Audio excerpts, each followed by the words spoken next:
Why is there a Vatican observatory run by Vatican astronomers in the state of Arizona? Learn why these Vatican astronomers are involved with Project Lucifer, using a special infrared camera attached to the most powerful telescope on Earth that peers into deep space, searching for aliens and UFOs. Initial instrumentation includes twin blue and red cameras for wide-field imaging, as well as nulling interferometry capabilities to spot distant planets, advanced spectroscopy devices, and a near-infrared imager and spectrograph called Lucifer.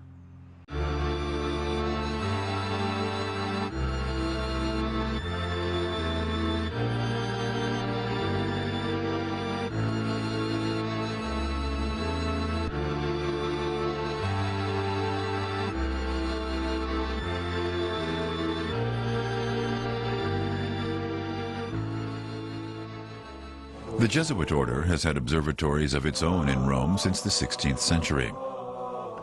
The Vatican started building its observatories much later.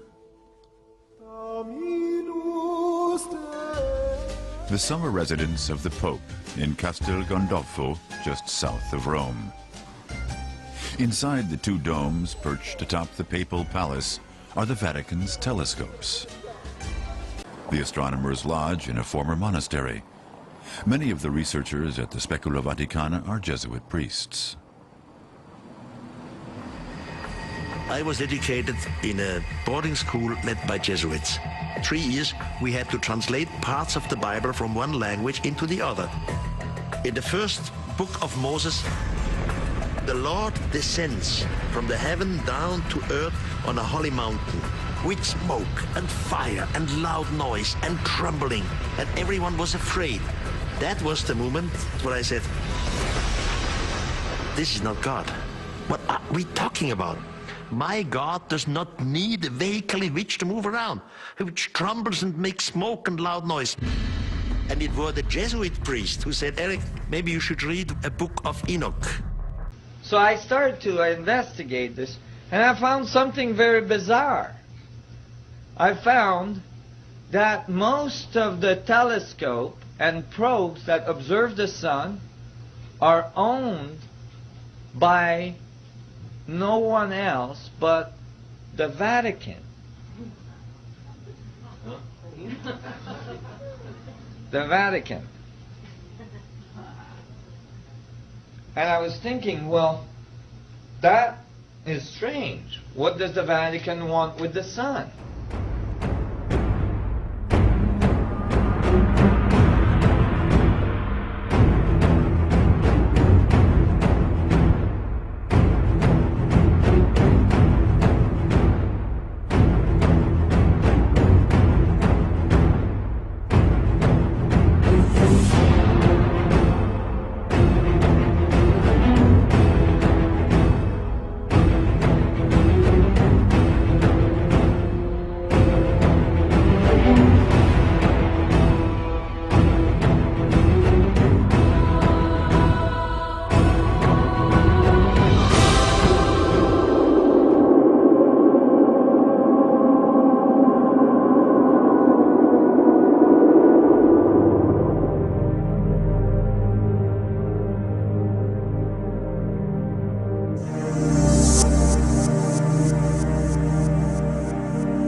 Just say that you are Lucifer? I am Lucifer. Okay, define Lucifer for me. Pure, virtuous, wholesome, innocent individual that's out to help people. Lucifer is? Yeah. Say that again. Lucifer is a pure, holy... Virtuous. Virtuous. Now, is he the Lucifer that God created? That's the same one. Oh, man, this is great. I'm going to put this on the internet. Oh, Amen. God bless you, Amen. Brother. Because that's exactly what the Shriners and Masons teach, is that Lucifer is light. Okay, tell me about Jesus. Who is Jesus? Well, he's my leader. Is he the Son of God? Yes, he is. Is he the only worshipful master? Yes. See, this is what a Mason confesses, is that Lucifer is light. Why do you still do it? Why are you still out here? Well, it goes back to the destiny thing. to bargain with it, you know, a long time ago, and I'm holding up my end. What was your bargain? To get where I am now. Should I ask who you made the bargain with? with the chief commander.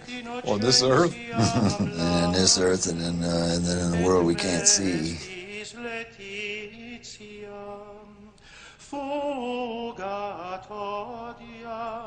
Concordia amparat et curvat imperia. In huius igitur noctis gratia. I don't know how I got to write those songs. What do you mean you don't know how? Well, those early songs were like almost magically written. Per ministrorum manus de operibus apum, sacrosancta redit ecclesia. Sediam colune uius preconia novimus. There's a magic to that, and it's not Siegfried and Roy kind of magic, you know, it's a different kind of a penetrating magic.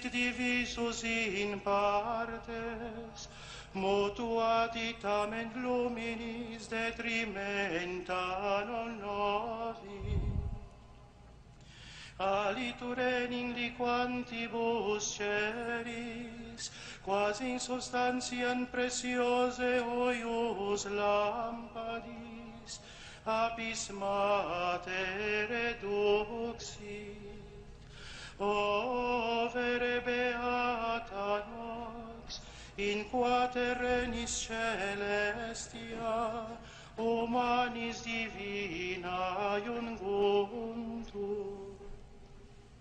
Oramus ergo te, Domine, ut cereus iste in honorem tui nominis consecratus, ad noctis uius caliginem destruendam, in deficiens persevere, et in odorem suavitatis acceptus, supernis luminaribus misceatur, flammas eius, Lucifer matutinus inveniat.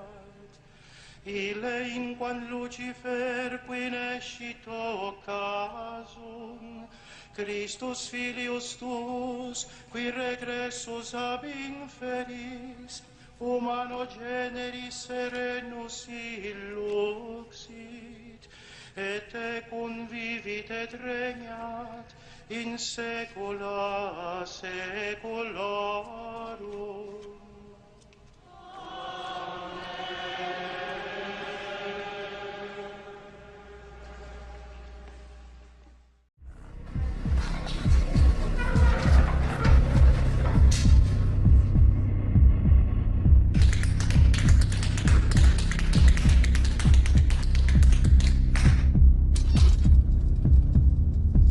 There's an old saying in Tennessee, I know it's in Texas, probably in Tennessee, that says, fool me once.